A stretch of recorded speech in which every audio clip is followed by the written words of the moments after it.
21 सितंबर साल 2013, Nairobi, Kenya. फारसी ज़ुबान बोलने वाली एक महिला बुर्का डाले अपने कुछ साथियों के साथ एक शॉपिंग मॉल में दाखिल होती है। कुछ समय बीता और मैडम ने चुटकी बजाकर इशारा किया। साथ आए लड़कों ने बंदूक निकाल लोगों पर ताबड़तोड़ गोलियां चलानी शुरू कर दी। अब हर तरफ भगदड़ थी, चीख पुकार थी। शॉपिंग मॉल का सफ़ेद मार्बल वाला फर्श खून के सुर्ख लाल रंग से नहा चुका था। लोगों की आंखों के आगे उनके अपने ना सिर्फ दम तोड़ रहे थे, बल्कि उनके शरीर के चीथड़े चीथड़े हो गए थे। उस वक्त मॉल में हो रही इस खून की बारिश में एक औरत बुर्के के अंदर से हर उस पल का भरपूर आनंद ले रही थी। जहन्नुम से भी दर्दनाक लोगों की चीखें उस औरत के कानों को गुदगुदा रही थी। मन ही मन वो आसपास का खूनी मंजर देख मानो अपने सपने को पूरा होते देख रही थी। मॉल में मरता हुआ हर इंसान उसकी ओर देख रहा था। वो उन सब पर हंस रही थी। पहली बार दुनिया ने शैतानी औरत का सबसे क्रूर और बेरहम चेहरा देखा, और इस चेहरे का नाम दिया गया white window.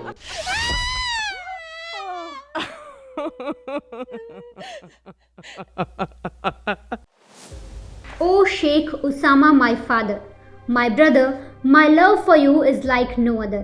O Sheikh Usama, now that you are gone, the Muslim must wake up. They must be strong.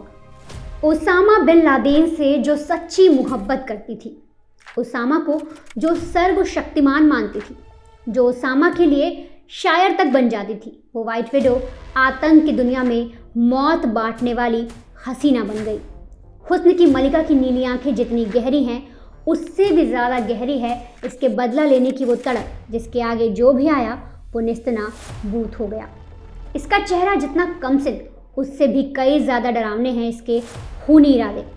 आतंक के खूनी जहान में इसके एक इशारे पर बड़े से बड़ा आतंकी इसके सामने एक झटके में घुटने टेक देता था। ध्यान दीजिएगा, ओसामा बिन लादेन की फ़ैन ये हसीन भले ही व्हाइट विडो के नाम से दुनिया में मौत का नाम बन गई हो, मगर इसका असली नाम है समांथा लुइस ल्यूथविट। 5 दिसंबर साल 1983 को आयरलैंड में इस आफत का जन्म हुआ। पापा आर्मी में थे, लेकिन जवानी की दहलीज पर कदम रखते रखते इसके माँ बाप का तलाक हो गया, और यहीं से समांथा का झुकाव इस्लाम धर्म की ओर बढ़ने लगा। शायद यही वजह थी कि पढ़ाई लिखाई के बाद इसकी दोस्ती मॉरिस लिन से, यानी कि अब्दुल्ला शहीद जमाल से हुई। पढ़ाई के दिनों से शुरू हुआ ये रिश्ता धीरे धीरे प्यार में बदला। फिर बारी आई रिश्ते को नाम देने की, और दोनों ने शादी कर ली। जब दोनों की शादी हुई तो इसी शादी से इन्हें 4 बच्चे हुए। लेकिन यहाँ एक दिक्कत थी। पति अब्दुल्ला कोई आम शख्स नहीं था। अब्दुल्ला ने अपने पैर हर आतंकी संगठन में पसारे हुए थे, यानी अब्दुल्ला किसी स्लीपर सेल की तरह काम कर रहा था। समय के साथ वो अपने आतंकी संगठन का अहम मेंबर भी बना, और इसी के साथ पहली बार समांथा लुइस की एंट्री आतंकी ग्रुप में हुई। सब कुछ ठीक से चल रहा था कि तभी समांथा के पति अब्दुल्ला ने वेस्ट की विचारधारा पर चोट करने का एक मजबूत प्लान तैयार किया। इसी क्रम में तारीख आई 7 जुलाई 2005 जब समांथा और अब्दुल्ला ने 3 और आतंकियों के साथ मिलकर लंदन शहर की लाइफलाइन ट्यूब यानी मेट्रो स्टेशन में धमाके की योजना बना डाली। खुराफाती दिमाग के चलते इन्होंने योजना तो बना ली, लेकिन किस्मत की ऐसी कड़की कि दूसरों के लिए मौत लिखने वालों की मौके पर ही मौत हो गई। इस बम धमाके में समांथा के पति यानी अब्दुल्ला की भी मौत हो जाती है। मौत अब्दुल्ला की हुई, लेकिन बदले का खून समांथा के सिर सवार हो गया। वो पति की लाश के चिथड़े देख खूब रोई चिल्लाई, और मन ही मन लाल स्याही से एक बेरहम और दर्दनाक स्क्रिप्ट लिखी, जहां सिर्फ और सिर्फ मौत थी। समांथा के पास अब एक मकसद था। यही मकसद उसे दुनिया में खूंखार बनाने वाला था।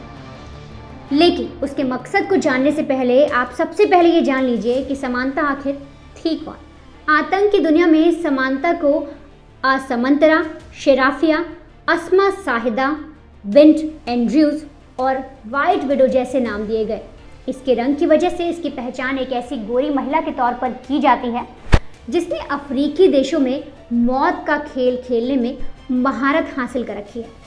लंदन धमाकों के 6 साल बाद यानी साल 2011 में एजेंसियों को जानकारी मिली थी कि समांथा ल्यूथवेट केन्या के मोम्बासा शहर में रह रही थी। असल में वो पति के मिशन को पूरा करने निकली थी। यही वजह थी कि 6 साल में इस खूंखार महिला ने आतंक की दुनिया में अपनी खास पहचान बना ली थी। धीरे धीरे उसके रिश्ते सोमालिया में आतंकी संगठन अल शबाब के साथ भी बन गए।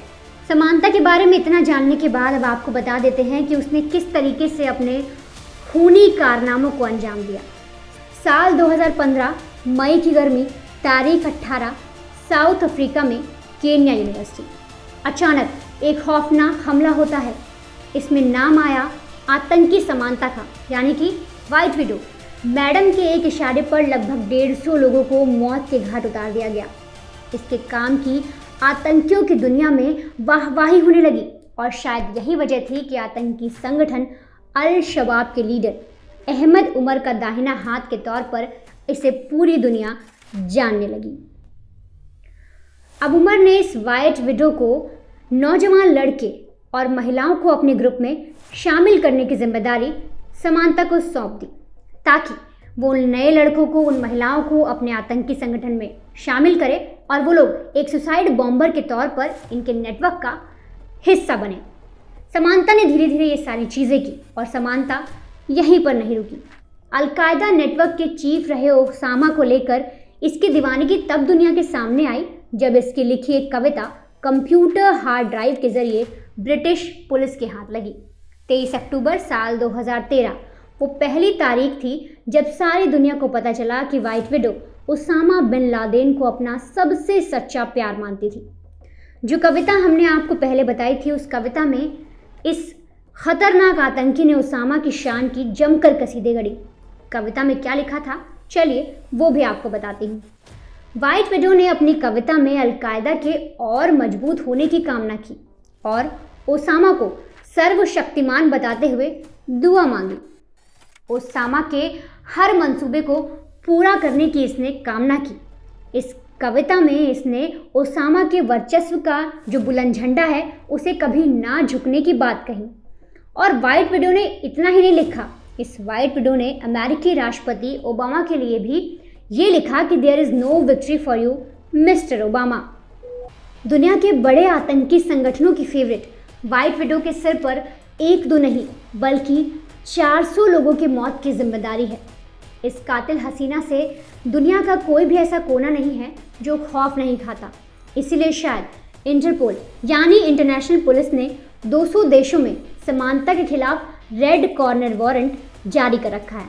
मतलब साफ है, जिस तरीके से कहा जाता है कि डॉन को पकड़ने के लिए 11 मुल्कों की पुलिस लगी है, तो वहीं वाइट विडो को पकड़ने के लिए 200 देशों की पुलिस के पास उसकी गिरफ्तारी करने का एक खुला चैलेंज है।